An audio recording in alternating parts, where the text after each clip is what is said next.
À l'écoute de l'ERTM, il est 13h sur la dune rose des Coïmans, c'est dans la région de Gao, la cité des Askias, la même heure partout au Mali.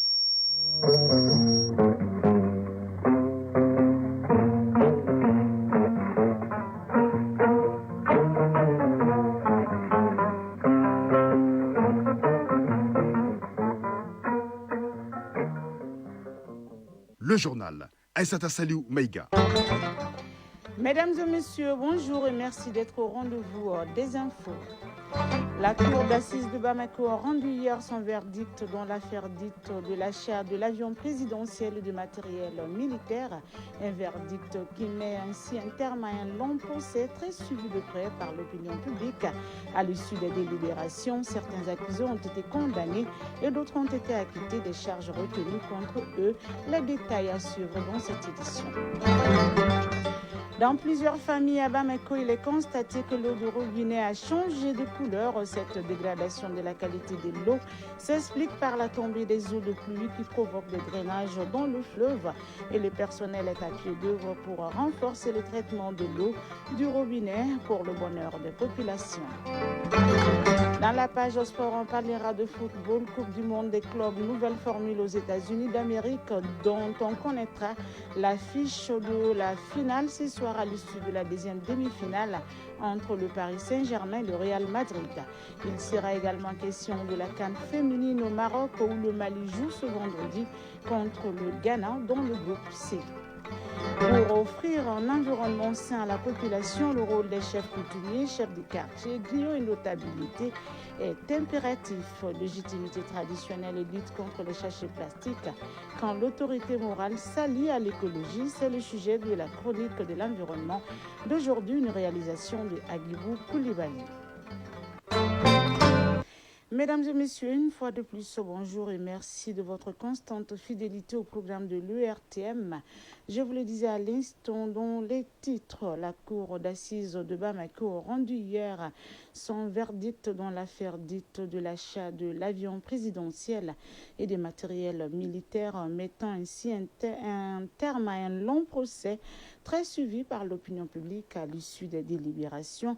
Boiré Félix Sissoko, ancienne ministre de l'économie et des finances, a été condamné à 10 ans de prison ferme. Le colonel-major Noum Dapitao, pour sa part, écope d'une peine de 7 ans d'emprisonnement ferme. En revanche, le général Moustapha Drabo, directeur du matériel des hydrocarbures et du transport des armées, et Mamadou Kamara, directeur du cabinet du président de la République, ont été acquittés des charges retenues contre eux. Par ailleurs, Moustapha Ben Barka, ancien ministre chargé des investissements, Soumeila Djabi, Sidi Mohamed Kanyansi, les frères Amadou et Noum Kouma, mis en cause dans cette affaire, mais faisant l'objet d'un mandat d'arrêt international, ont été jugés par contumace. Écoutons Bamassa Sissoko, président de la cour d'assises, au micro de Garibou Pérou. La cour condamne Boiré Félix Sissoko à la peine de 10 ans de réclusion criminelle, 500 000 francs d'amende, Noukoum Dabitao à 7 ans d'emprisonnement, 7 ans de réclusion criminelle et 300 000 francs d'amende. Ordonnance au fait d'acquittement. Vu la déclaration de la cour d'assises en date de ce jour portant à la majorité que le nommé Mohamedou Kamara n'est pas coupable, en vertu des pouvoirs discrétionnaires qui nous sont conférés par l'article 347, alinéa 2 du Code de procédure pénale, déclarons Mohamedou Kamara non coupable et acquitté de l'accusation. Ordonnons qu'il soit mis en liberté s'il est détenu pour toute cause, mettons les dépenses à la charge du trésor public. Ordonnance d'acquittement. Vu la déclaration de la cour d'assises en date de ce jour portant à la majorité que le nommé Moustapha Drabo n'est pas coupable, en vertu des pouvoirs discrétionnaires qui nous sont conférés par l'article 347 alinéa 2 du Code de procédure pénale, déclarons Moustapha Drabo non coupable et acquitté de l'accusation. Ordonnons qu'il soit mis en liberté s'il est détenu pour autre cause, mettons les dépenses à la charge du trésor public. La Cour condamne par contumace Sidi Mohamed Kanyassi, Amadou Kouma, Nougoum Kouma, Soumela Diaby, Moustapha Ben Barka à la réclusion à perpétuité. Les condamne en outre aux frais de prison arrêt, fixe ou non la durée de la contrainte par corps, ainsi qu'un jugé prononcé par la chambre de jugement de la Cour d'assises spéciale de Bamako ce jour, mois et entrée dessus. Le compte rendu complet avec les condamnations d'intérêt civil dans nos prochaines éditions. De la détériorisation à la distribution irrégulière de l'eau de robinet, tel est le quotidien de Bamako. Ce phénomène est constaté il y a de cela quelques jours. Afin de prendre connaissance du problème, une équipe de reportage de la rédaction dirigée par Benogo Fofana est allée à la rencontre des acteurs concernés. Voyons ensemble les raisons recueillies par notre équipe de reportage. L'eau, source de vie. Et oui, ce liquide précieux est indispensable dans notre existence.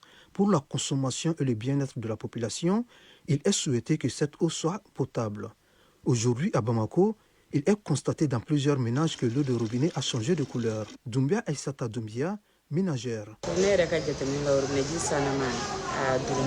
Ces derniers temps, l'eau du robinet présente des couleurs inhabituelles. Nous avons peur d'utiliser cette eau dans la cuisine. Pour en savoir plus sur la dégradation de la couleur de l'eau, nous nous sommes rendus à la direction générale de la SOMAGEP. Ici, les raisons sont justifiées par Mamadou Dambélé, directeur de la production d'eau à la SOMAGEP. Cette dégradation est principalement due à deux choses. La première chose, c'est qu'on a un phénomène déjà naturel, c'est la pluie. Quand la pluie tombe, vous avez un drainage dans le fleuve de tout ce qui est matière en suspension et même des solutions qui sont liquides.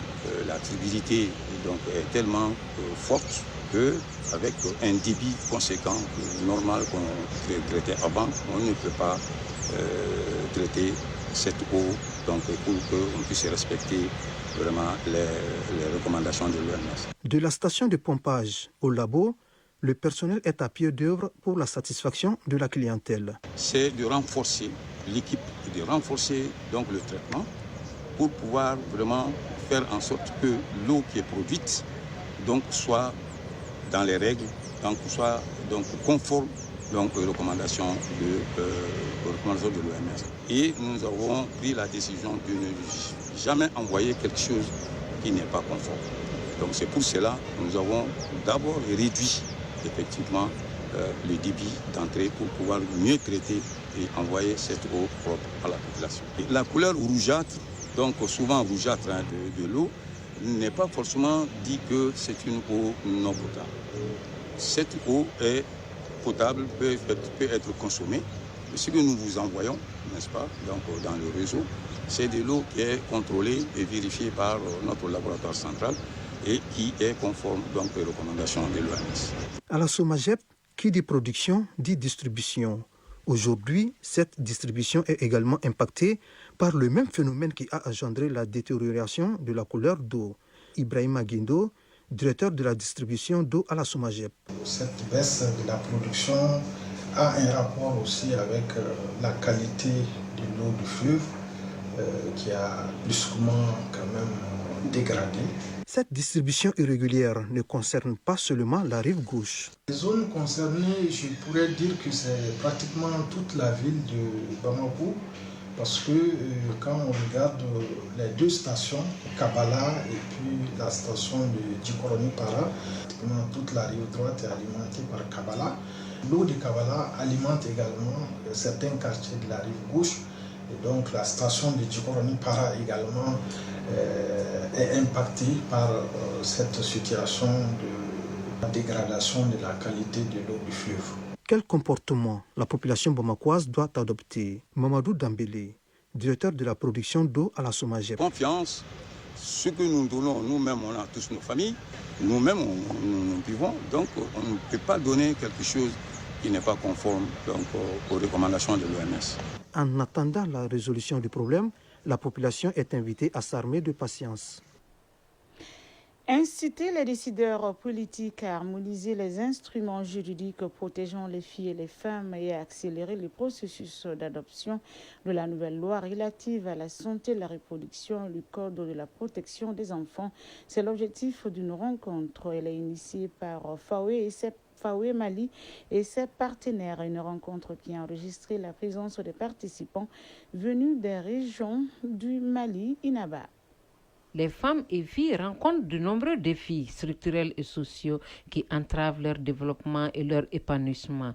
Les problèmes ont pour nom les violences basées sur le genre, les mutilations génitales féminines, les mariages précoces et forcés et bien d'autres. Nampare Mayine Diara, coordinatrice nationale de FAWE Mali. À l'endroit des parents qui doivent éduquer les enfants depuis la base à comprendre les changements qui peuvent intervenir dans leur corps, les changements qui peuvent intervenir dans leur vie. À l'endroit des autorités, c'est la prise en compte de nos recommandations et que les engagements soient respectés par les autres. Les recommandations issues de ces échanges seront mises à la disposition du Comité national des États généraux sur la situation de la femme, de l'enfant et de la famille. La rencontre est soutenue par FAWE Mali et ses partenaires. Drissa Daboné, représentant du plan international. Nous allons travailler toujours avec les organisations phares pour placer la condition de la jeune fille au centre de nos préoccupations, pour nous permettre d'avoir d'autres actions, d'avoir cette loi sur les conditions de la femme. Mamadou Diop, chef de la délégation par intérim de Terre des Hommes Lausanne Mali. L'engagement de Terre des Hommes Lausanne est clair. Il s'agit d'accompagner les dynamiques locales portées par les jeunes et renforcer leurs capacités et les relier aux espaces de décision. J'en rappelle à la responsabilité collective de bâtir un environnement où chaque fille, chaque jeune femme peut s'exprimer, s'épanouir et exercer pleinement ses droits. Malgré la lutte contre les violences basées sur le genre, force est de constater qu'il n'y a pas de loi contre cette pratique néfaste, selon les ONG de défense des droits de la femme. Tenu à Caille ce mardi de l'atelier d'identification des bassins de production des filières agricoles, animales, aquacoles et artisanales dans la région, initié par le projet FIER 2.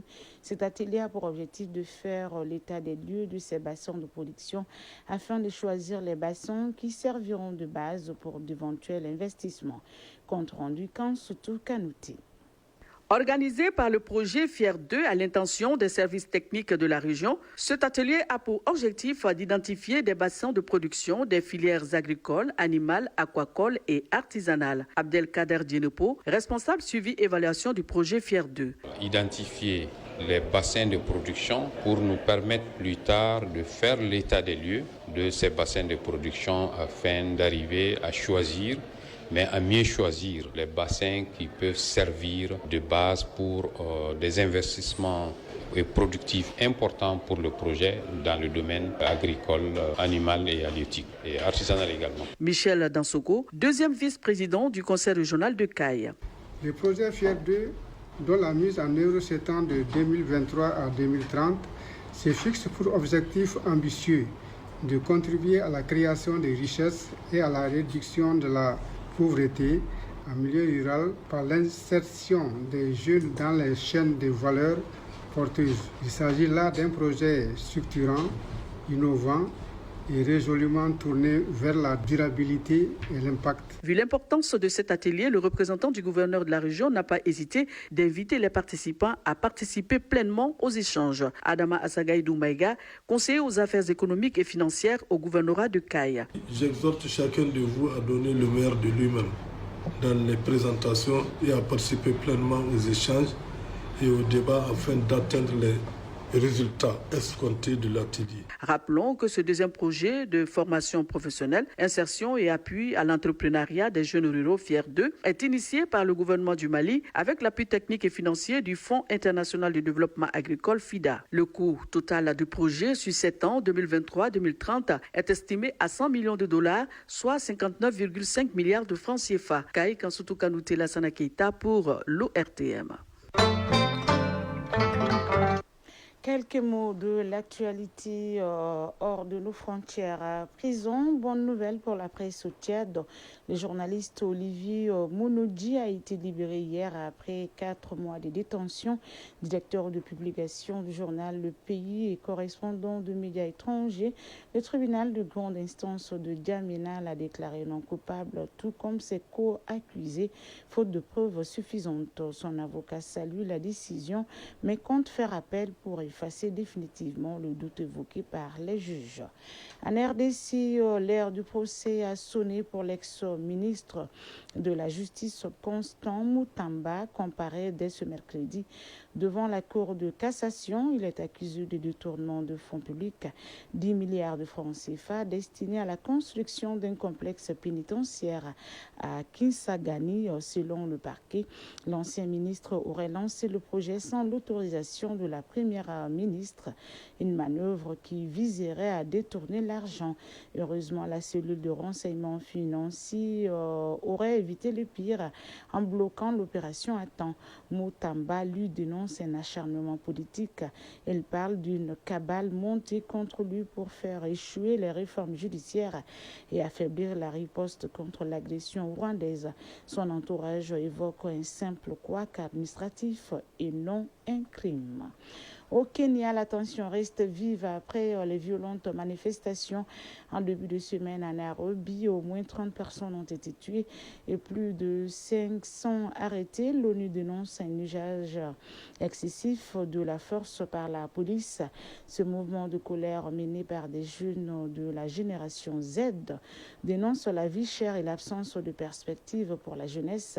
Les commerces, des banques, même 2 hôpitaux ont été vandalisés, dont la capitale.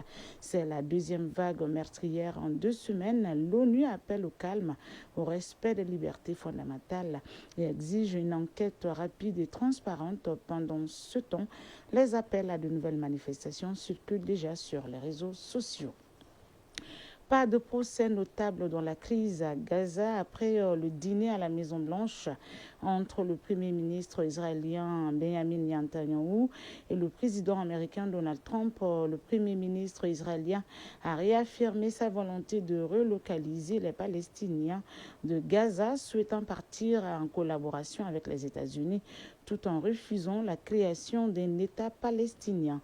Donald Trump lui a assuré que les Hamas voulaient un cessez-le-feu, optimiste quant à un accord de paix à venir. Cette semaine, un émissaire américain se rendra à Doha pour poursuivre les négociations.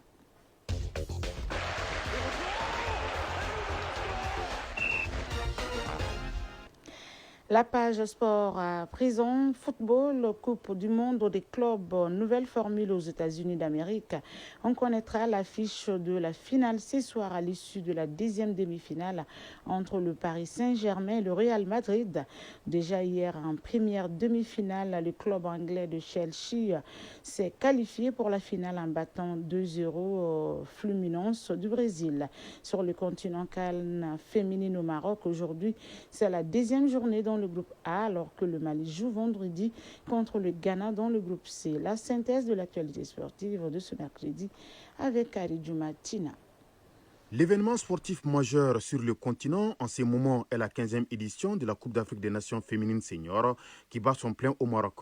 Déjà, les 12 nations qui jouent la compétition ont chacune fait une sortie. La deuxième journée débute ce mercredi avec les rencontres du groupe A. À 16h, la Zambie affronte le Sénégal et à 19h, il y aura RD Congo-Maroc. Demain jeudi, la Tunisie joue contre l'Algérie et le Botswana affronte le Nigeria.